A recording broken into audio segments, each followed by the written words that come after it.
Chapter 10. Anne's Apology. Marilla said nothing to Matthew about the affair that evening, but when Anne proved still refractory the next morning, an explanation had to be made to account for her absence from the breakfast table. Marilla told Matthew the whole story, taking pains to impress him with a 2 cents of the enormity of Anne's behavior. "It's a good thing Rachel Lynde got a calling down. She's a meddlesome old gossip," was Matthew's consolatory rejoinder. "Matthew Cuthbert, I'm ashamed at you. You know that Anne's behavior was dreadful, and yet you take her part. I suppose you'll be saying next thing that she oughtn't to be punished at all." "Well now, no, not exactly," said Matthew uneasily. "I reckon she ought to be punished a little, but don't be too hard on her, Marilla. Recollect she hasn't ever had anyone to teach her right. You're going to give her something to eat, aren't you? When did you ever hear of me starving people into good behavior?" demanded Marilla indignantly. "She'll have her meals regular, and I'll carry them up to her myself, but she'll stay up there until she's willing to apologize to Mrs. Lynde, and that's final, Matthew." Breakfast, dinner, and supper were very silent meals, for Anne still remained up to date. After each meal, Marilla carried a well-filled tray to the east gable and brought it down later on, not noticeably depleted. Matthew eyed its last descent with a troubled eye. Had Anne eaten anything at all? When Marilla went out that evening to bring the cows from the back pasture, Matthew, who had been hanging about the barns and watching, slipped into the house with the air of a burglar and crept upstairs. As a general thing, Matthew gravitated between the kitchen and the little bedroom off the hall where he slept. Once in a while he ventured uncomfortably into the parlor or sitting room when the minister came to tea, but he had never been upstairs in his own house since the spring he helped Marilla paper the spare bedroom, and that was 4 years ago.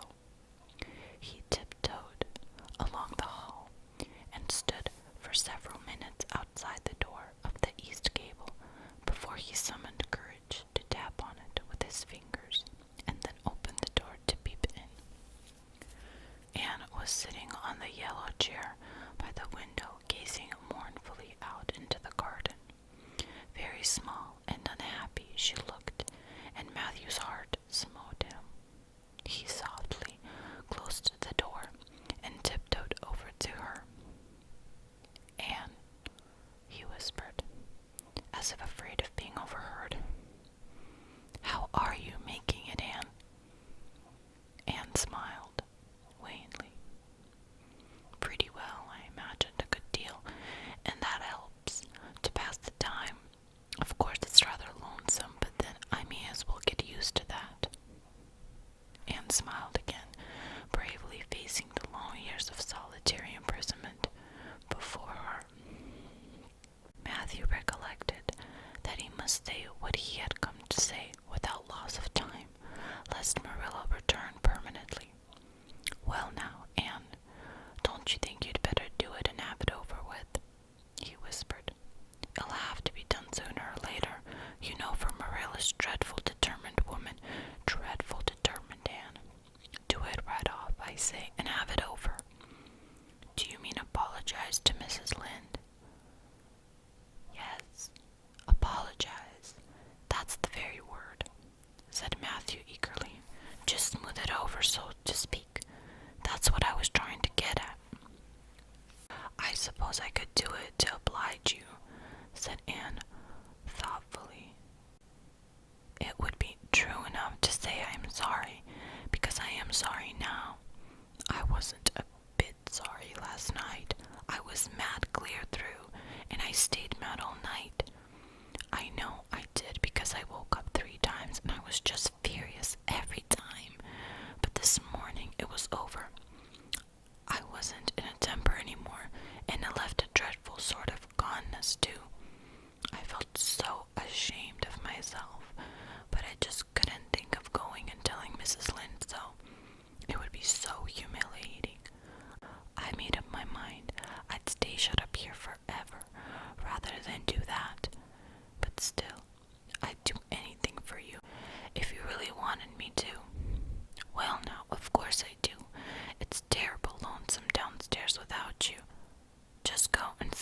things over. That's a good girl." "Very well," said Anne, resignedly. "I'll tell Marilla as soon as she comes in. I've repented." That's right, Anne. But don't tell Marilla I said anything about it. She might think I was putting my oar in, and I promise not to do that." "Wild horses won't drag the secret from me," promised Anne solemnly. "How would wild horses drag a secret from a person anyhow?" But Matthew was gone, scared at his own success. He fled hastily to the remote corner of the horse pasture, lest Marilla should suspect what he had been up to. Marilla herself, upon her return to the house, was agreeably surprised to hear a plaintive voice calling, "Marilla," over the banister. "Well," she said, going into the hall, "I'm sorry I lost my temper and said rude things, and I'm willing to go and tell Mrs. Lynde so." "Very well." Marilla's crispness gave no sign of her relief. She had been wondering what, under the canopy, she would do if Anne did not give in. "I'll take you down after milking." Accordingly, after milking, behold Marilla and Anne walking down the lane, the former erect and triumphant, the latter drooping and dejected. But halfway down, Anne's dejection vanished as if by enchantment. She lifted her head and stepped lightly along, her eyes fixed on the sunset sky, and an air of subdued exhilaration about her. Marilla beheld the change disapprovingly. This was no meek penitent, such as it behooved her to take into the presence of the offended Mrs. Lynde. "What are you thinking of, Anne?" she asked sharply. "I'm imagining out what I must say to Mrs. Lynde," answered Anne dreamily. This was satisfactory, or should have been so, but Marilla could not rid herself of the notion that something in her scheme of punishment was going askew. Anne had no business to look so rapt and radiant.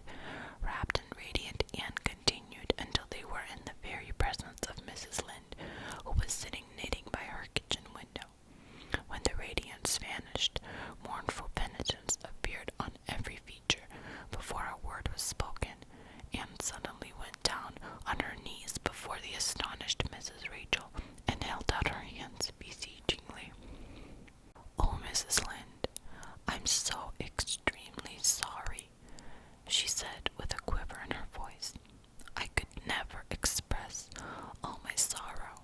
No, not if I used up a whole dictionary. You must just imagine it. I behaved terribly to you, and I've disgraced the dear friends, Matthew and Marilla, who have let me stay at Green Gables, although I'm not a boy. I'm dreadfully wicked and ungrateful girl, and I deserve to be punished and cast out by respectable people forever. It was very wicked of me to fly into temper because you told me the truth. It was the truth. Every word you said was true. My hair is red, and I'm freckled and skinny and ugly. What I said to you was true too, but I shouldn't have said it. Oh, Mrs. Lynde, please, please forgive me. If you refuse it, will be a lifelong sorrow on a poor little orphaned girl. Would you, even if she had a dreadful temper?" "Oh, I'm sure you wouldn't. Please say you forgive me, Mrs. Lynde." Anne clasped her hands together, bowed her head, and waited for the word of judgment. There was no mistaking her sincerity. It breathed in every tone in her voice. Both Marilla and Mrs. Lynde recognized its unmistakable ring, but the former understood in dismay that Anne was actually enjoying her valley of humiliation, was reveling in the thoroughness of her abasement. Where was the wholesome punishment upon which she, Marilla, had plumbed herself, and had turned it into a species of positive pleasure? Good Mrs. Lynde, not being overburdened with perception, did not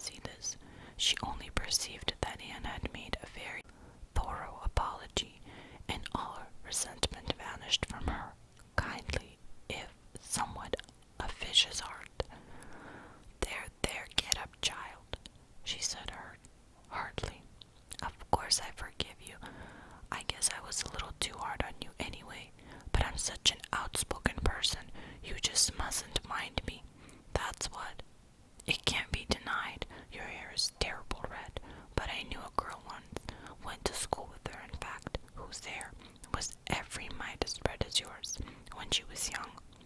But when she grew up, it darkened to a real handsome auburn. I wouldn't be a mite surprised if yours did too. Not a mite. Oh, Mrs. Lynde. Anne drew a long breath as she rose to her feet. You have given me a hope. I shall always feel that you are a benefactor. Oh, I can endure anything if I only thought my hair would be a handsome auburn when I grew up. It would be so much easier to be good if one's hair was a handsome auburn, don't you think?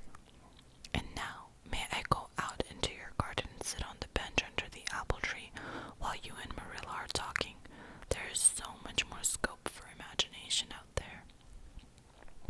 Laws, yes, run along, child, and you can pick a bouquet of them white June lilies over in the corner if you like.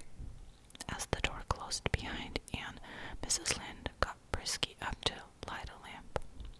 She's a real odd little thing. Take this chair, Marilla. It's easier than the one you've got. I just keep that for the hired boy to sit on. Yes, she certainly is an odd child, but there is something kind of taken about her after all. I don't feel so surprised at you and Matthew keeping her as I did, nor so sorry for you either. She may turn out all right. Of course, she has a queer way of expressing herself, a little too kind of forcible, but she'll likely get over that now that she's come to live among civilized folk. And then her temper's pretty quick, I guess, but there's one comfort. A child that has a quick temper just blaze up and cool down. Ain't never likely to be sly or deceitful. Preserve me from a sly child, that's what. On the whole, Marilla, I kind of like her. When Marilla went home, Anne came out of the fragrant twilight of the orchard with a sheaf of white narcissi in her hands. I apologized pretty well, didn't I? She said proudly as they went down the lane. I thought since I had to do it, I might as well do it thoroughly. You did it thoroughly all right enough, was Miss Marilla's comment. Marilla was dismayed at finding herself inclined to laugh over the recollection. She had also an uneasy feeling that she ought to scold Anne for apologizing so well, but then that was ridiculous. She compromised with her conscience by saying severely, I hope you won't have occasion to make many more such apologies. I hope you'll try to control your temper now, Anne. That wouldn't be so hard if people wouldn't twit me about my looks, said Anne with a sigh. I don't get cross about other things, but I'm so tired of being twitted about my hair. It just makes me boil right over. Do you suppose my hair will really be a handsome auburn when I grow up? You shouldn't think so much about your looks, Anne. I'm afraid you are a very vain little girl. How can I be vain when I know I'm homely? Protested Anne. I love pretty things, and I hate to look in the glass and see something that isn't pretty. It makes me feel so sorrowful, just as I feel when I look at any ugly thing. I pity it because it isn't beautiful. Handsome is as handsome does, quoted Marilla. I've had that said to me before, but I have my doubts about it, remarked skeptical Anne, sniffing at her narcissi. Oh, aren't these flowers sweet? It was lovely of Mrs. Lynde to give them to me. I have no hard feelings against Mrs. Lynde now. It gives you a lovely, comfortable feeling to apologize and be forgiven, doesn't it? Aren't the stars bright tonight? If you could live in a star, which one would you pick? I'd like that lovely, clear, big one away over there, above the dark hill. And do hold your tongue, said Marilla, thoroughly worn out trying to follow the gyrations of Anne's thoughts. Anne said no more, until